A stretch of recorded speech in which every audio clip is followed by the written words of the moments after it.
Business Today is brought to you by... Shouldn't banking start with you? After all, it's your life and we're just one part of it. So no matter what life throws at you, at Scotiabank we guide you through it with people who actually listen and with services that enable what matters most to you. Because at Scotiabank, it starts with you.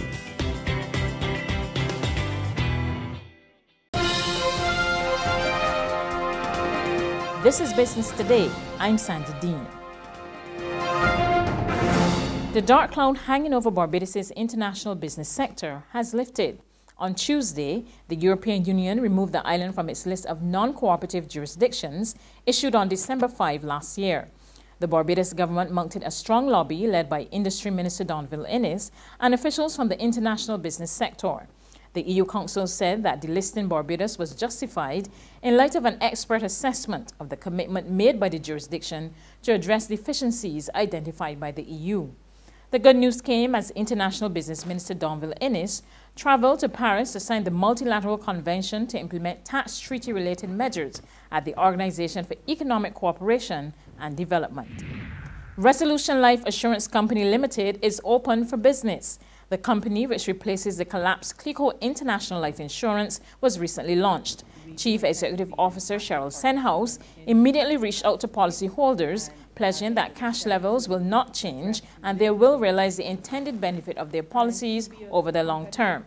Senhouse told reporters at the launch the company intends to be competitive. We do intend to be an active participant in the local landscape and, as I would have said, to address the latent needs of policyholders and to be a competitive player in the industry.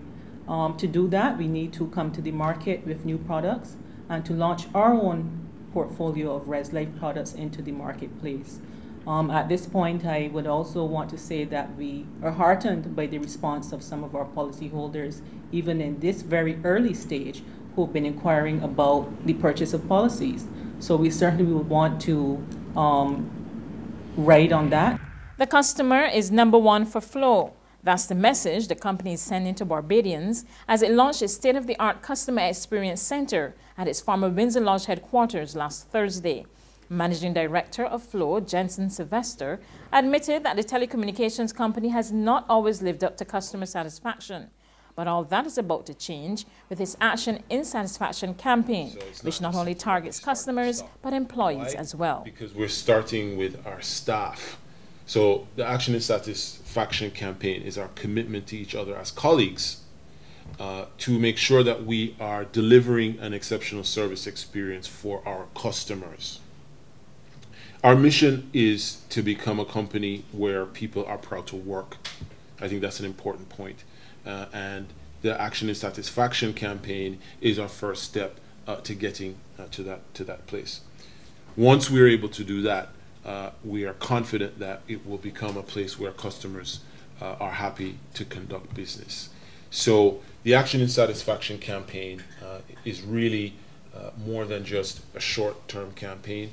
It's an evolutionary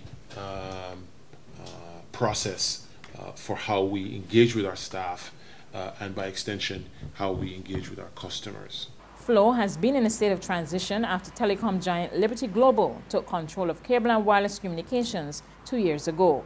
Sylvester tells Business Today the deal has big advantages for the company. The Liberty Global takeover is really giving us a number of things. It's giving us breadth and scale and giving us focus in the services that we deliver in the Caribbean. And really, that's what Liberty Global brings to the table.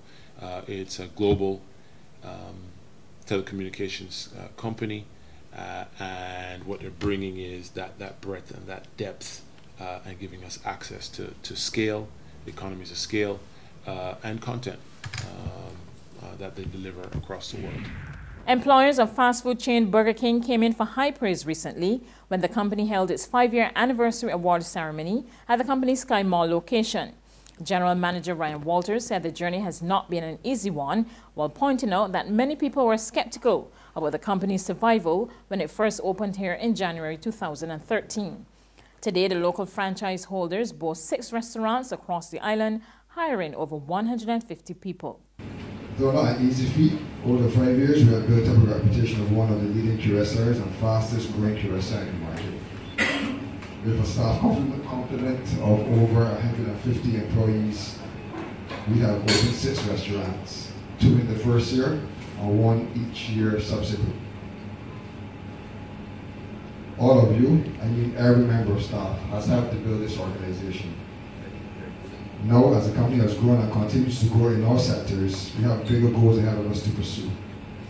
We need to continue to sail on strong enterprising and team spirit, taking on new challenges and exploring new opportunities along our way.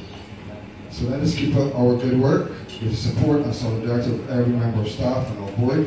Restaurant Associates Barbados Limited will certainly be able to propel to great. Now for today's financial tip. Getting a handle on your finances at the start of the year is a big concern for most people, especially after the heavy spending during the holiday season. But remember, not everyone has the same financial situation, and it is therefore important that you look at your own condition and start small by setting realistic goals. That's been the business today. You can get more business and news by logging on to www.barbadostoday.bb, subscribing to our e-paper, and liking us on Facebook. I'm Sandy Dean.